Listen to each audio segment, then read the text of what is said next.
पहिल्यापेक्षा वाढता अनुभव आहे पहिल्यापेक्षा. कधी काळी असं होत होतं की आंदोलन जर खूप दिवस चालले तर सरकार एक आशा व्यक्त करत असतं की आंदोलन खूप दिवस चालल्यावर कमी कमी होत जातं. परंतु इथं मराठ्यांच्या आंदोलनाचा असा अनुभव आला आहे की हे कमी होण्याऐवजी म्हणजे सरकारचं जे स्वप्न होतं की कमी कमी झालं पाहिजे तर हे वाढत वाढत चाललं आहे. इतकं वाढत चाललं आहे की आत्ताच्या 123 गावातल्या गाठी भेटी होत्या आत्ताच्या, आणि गावं आहेत तिथं आसपासच्या गावाचे बोललेल्या नाही. पण आपल्या साक्षीनं स्वतः तुमच्या सगळ्यांच्या साक्षीनं एक बी माणूस गावाच्या बाहेर नव्हता, एक बी रानात नाही ना कुठं नाही. जेवढी संख्या आहे ते पूर्ण 1000 येतं 1000, 2000 येतं 2000, जिथं 7000 आहे तिथं 7000, जिथं 200 तिथं 200, आणि ज्या गावात 13 घरं आहेत म्हणजे 25-30च माणसं आहेत ते 25-30च. इतका प्रचंड प्रतिसाद आहे. आता जेव्हा मुंबईत जाऊ आपण बऱ्यापैकी संख्या असेल, पूर्ण शहर ब्लॉक होईल एवढी क्षमता आहे आपल्या आंदोलनात. पुण्यापासून पुढे गेल्यानंतर मधल्याही तिथल्याही लोकांना तुम्ही असं अप्रोच केलं की मध्ये जर कुठं आडफाटा झाला तर त्या लोकांनी सुद्धा तुमच्या मदतीला यायचं. हे कसं राहणार आहे ह्याच्या बाबतीतलं काही नियोजन त्यांचं? अर्थात ह्या गोष्टी सांगून होत नाहीत, पण ह्याच्यामुळे शहरावर काय परिणाम होईल? काहीच होणार नाही, उलट आमची मदत होणार त्यांना आणि त्यांची आम्हाला मदत होणार. कारण आमची त्यांना मदत अशी होणार की त्यांच्याही लेकराला आरक्षण मिळणार आहे. ही त्यांना सगळ्यात मोठी आमच्याकडून मदत होणार आहे. त्यामुळं जास्तीची संख्या ही पुण्यापासूनच वाढणार आहे. कारण चारी बाजूचा येणारा ओघ प्रचंड आहे. इकडून जरी थोडे असले सुरुवातीला जाताना, पण आकडा जे आहे तो मुंबईच्या अलीकडं पूर्ण होणार आहे. 2-3 करोडचा आकडा जे आहे ते अलीकडं होणार आहे. इथून होऊ शकत नाही ना, तिकडच्या लोकांनी इकडं कसं उलटं यायचं. म्हणून जास्तीची संख्या इकडं आता 500 हे का 1000 हे का लाखात आहे, यापेक्षा तिकडं त्याच्यापेक्षा जास्त आकडा क्रॉस होणार आहे. पण त्रास कोणाला होणार नाही, शांततेत आंदोलन होणार आहे आणि संख्या मात्र अमाप राहणार आहे. प्रशासनाकडून तुमच्या आकड्याबाबत मोठी गुप्तता पाळली जाते, मोठ्या गुप्तपणे माहिती घेतली जाते.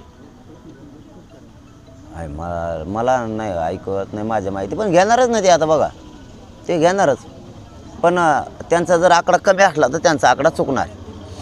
हे मात्र मी सत्य सांगतो. त्यांचा जर कमी आकडा असला किंवा जास्त असला तर चांगलंच, पण कमी असला तर त्यांची आकडेवारी चुकणार. कारण संख्या म्हणजे संख्याच राहणार आहे आणि अफाट. मुंबईला मराठा समाजाचं आरक्षणाचं घोषणा करायला तुम्ही जात आहे. ओबीसी समाजाने जे तुम्ही ग्राउंड मागितलं तेच मागितलं. हेमंत पाटील आहेत, त्यांनी पण एक याचिका दाखल केली की तुम्ही त्याचं आंदोलन करू नये, गर्दी होईल, काय स्वच्छतेचा प्रश्न निर्माण होईल. नाही, ओबीसी समाज नका म्हणू त्याला, ओबीसी नेता म्हणू त्याला. एक समाजाला नाही देणं घेणं ओबीसींच्या. त्यांना वाटतं आंदोलन कोणी करत असलं किंवा ओबीसी समाज जर आंदोलन करत असला तर त्यांना परवानगी मिळली पाहिजे, त्यांनी मागणी केली पाहिजे, असं असतंय. जुनं आमचं मराठे करायला लागले तर ओबीसींचं असं असतं की ते करायला लागले त्यांना करू द्या. पण हे आत्ताचं समाज नाही आहे, हे नेते आहेत. कोणी काही करायला लागलं की हे आडवं येतात आम्हाला करायचं, असं नसतं. एखादा समाज शांततेत आमरण उपोषण करायला जर मुंबईकडे जात असला, एखादा मैदान मागत असला, तर ते नेत्यांनी विरोध म्हणून नाही मागितला पाहिजे. हे नेते विरोध म्हणून मागते, त्याच्यात ओबीसी सामान्यांचा काही संबंध नाही. दादा, उद्या राज्य मागासवर्ग आयोगाची मुंबईमध्ये बैठक होत आहे. या अनुषंगाने काही मागणी आहे का तुमची? कारण जे सर्वेक्षण मागासवर्ग आयोगाला करण्याच्या सूचना मुख्यमंत्र्यांनी केलेल्या आहेत त्या अनुषंगानं ती बैठक होईल. नाही, त्यांना सूचना करणं इतके आम्ही नाहीत मोठे. कारण त्यांना कसं सर्वेक्षण करायचं आहे, कसे काय करायचं आहे याच्यावरती आपला मुंबईला जाण्याचा टप्पा ठरल्यावर आम्ही बोलणार आहेत. कारण आम्ही बी बरीचशी त्यांची माहिती घेतो आहे कामाच्या संदर्भात. त्यामुळे त्याच्यावर आत्ता नाही भाष्य करत मी. आता एक दोन दिवस तरी आणखीन नाही. सर्वेच्या बाबतीत मागासवर्गीय आयोगाने जी महिलांच्या बाबतीत प्रश्नावली तयार केलेली आहे त्यावर गंभीर आरोप होत आहेत. हा, मग मी पाठीमागच्या वेळेसही म्हणलो होतो की ही सर्वेला जे नियम दिलेत हे सगळ्यांसाठी असणार आहेत का, हे सुद्धा महत्त्वाचं आहे. तर उद्याच्या बैठकीत लक्षात येईल हे सगळ्यांसाठी आहेत की फक्त मराठ्यांसाठी आहेत. नियम ही नियम असला पाहिजे, कायदा ही कायदा असला पाहिजे. कायद्याने दिलेले शब्द किंवा प्रश्न हे सगळ्यांसाठी असले पाहिजेत. मग त्याचं जर स्पष्टीकरण बघूयात आता उद्याच्याला, स्पष्टीकरण त्याचं काय होतं. हे सगळ्यांसाठी आहेत का फक्त मराठ्यांसाठी त्याच्यानंतर मात्र आम्ही त्याच्यावर बोलणार आहे. तुम्ही 123 गावाचा दौरा करताय, मोठा प्रतिसाद मिळतोय. काय वाटतंय तुम्हाला की सरकार या दरम्यान आरक्षणाची घोषणा करेल 20 जानेवारीपर्यंत? म्हणतेच सगळे तिकडून 20 तारखेच्या आधी देऊ, पण याच्या आधी बी म्हणली होती ती. आता त्यांना डबल उपोषण करायची वेळ नाही यायची. 7 महिने वेळ दिला त्यांना त्यावेळेस बी. त्याच्यामुळं पाठीमागचा अनुभव घेऊन पुढं सावध येते. जरी 20 म्हणले पाठीमागच्यासारखं जर यांनी केलं तर त्याच्यापेक्षा आपलं सावध बरं. आम्ही आमच्या तयारीवर ठाम आहेत, आमची तयारी सुरू आहे आणि प्रतिसादाचा तर विचारूच नका.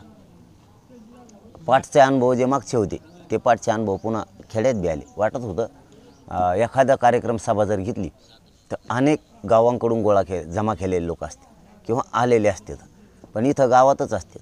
मग ते थोडेच असतात, ते काय पाठर फिटत थांबत नाहीत असं वाटत होतं. पण भयान परिस्थिती, गावातले लोकसुद्धा पाठवत त्याच ताकदीने आहेत. लेकरं असं म्हाताऱ्या माणसाचं एका गावात तर असं होतं, खरं सांगतो ऐकायला सुद्धा आहे ते आणि महाराष्ट्रासाठी सुद्धा महत्त्वाचं आहे. आम्ही यायला उशीर झाला म्हणून 5-6 जणच मंदिरात होते. 5-6 जणच मंदिरात होते त्या ग्राउंडमध्ये मंदिराच्या. आमची गाडी गावात घुसली, नुसती एकच फटाकडा वाजला, भराभरात पुरं गाव आलं. फक्त थंडी वाजत होते म्हणले म्हणून तुम्हाला तर आम्ही आत बसलो होतो.